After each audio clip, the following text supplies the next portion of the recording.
মিছলীয়া যেতিয়া এপছৰ আন্দোলন কৰি আছিল তেখেত প্ৰেচিডেণ্ট আছিল তেতিয়া ডাঙৰ লেকচাৰ দিছিলে যেতিয়ালৈ ছেপাৰেট ষ্টেট বড়োলেণ্ড নাপায় তেতিয়ালৈ আন্দোলন কৰিয়ে থাকিম বুলি কৈছিল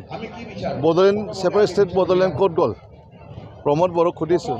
ছেপাৰেট ষ্টেট বড়োলেণ্ড ক'ত গ'ল তেখেতে চাইনে নিদিম বুলি কৈছিলে ছেপাৰেট ষ্টেট বড়োলেণ্ড নাপালে আৰু তেখেতে কৈছিলে কি BTC ডিপুটি চিফ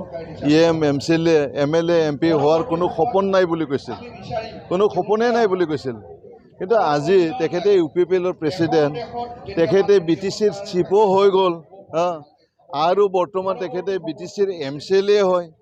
তেখেতে এতিয়া ৰাজ্যসভাৰ সাংসদো হয় তেখেতে এইবাৰ আকৌ মানে MLA খেলি পেলাই মিনিষ্টাৰ হোৱাৰো সপোন দেখা পাইছে কিমান গাদী লবি পাৱাৰ হাংগাৰ ক্ষমতা লবি কিমান মিছলীয়া পৃথিৱীত প্ৰমোদ বড়োৰ দৰে মিছলীয়া মানুহ আমি দেখা নাই তেখেতে 5 বছৰ BTCখন শাসন কৰিলে একো নাই উন্নয়ন নাই ভিজন মিছনৰ কথা কয় ডাঙৰ লেকচাৰ গল ফুলাই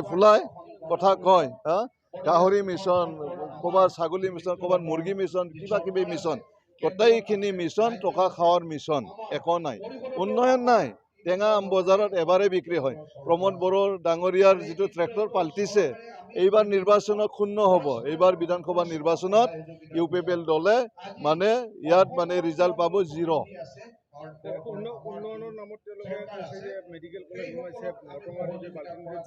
এইবিলাক অসম চৰকাৰে বনাইছে প্ৰমোদ বড়োৱে কৰিব পাৰে এই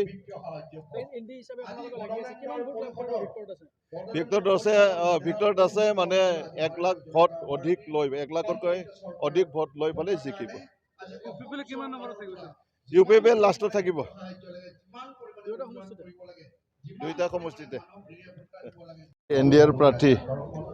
গড়েশ্বৰ সমষ্টিত বিপুল ভোটত জয়যুক্ত হ'ব ভিক্টৰ কুমাৰ দাস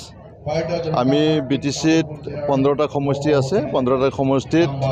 আমাৰ NDA হিচাপে আমি BPFে 11খন আসনত প্ৰতিনিধিত্ব কৰিছোঁ আৰু BJP 4টা সিটত প্ৰতিনিধিত্ব কৰা হৈছে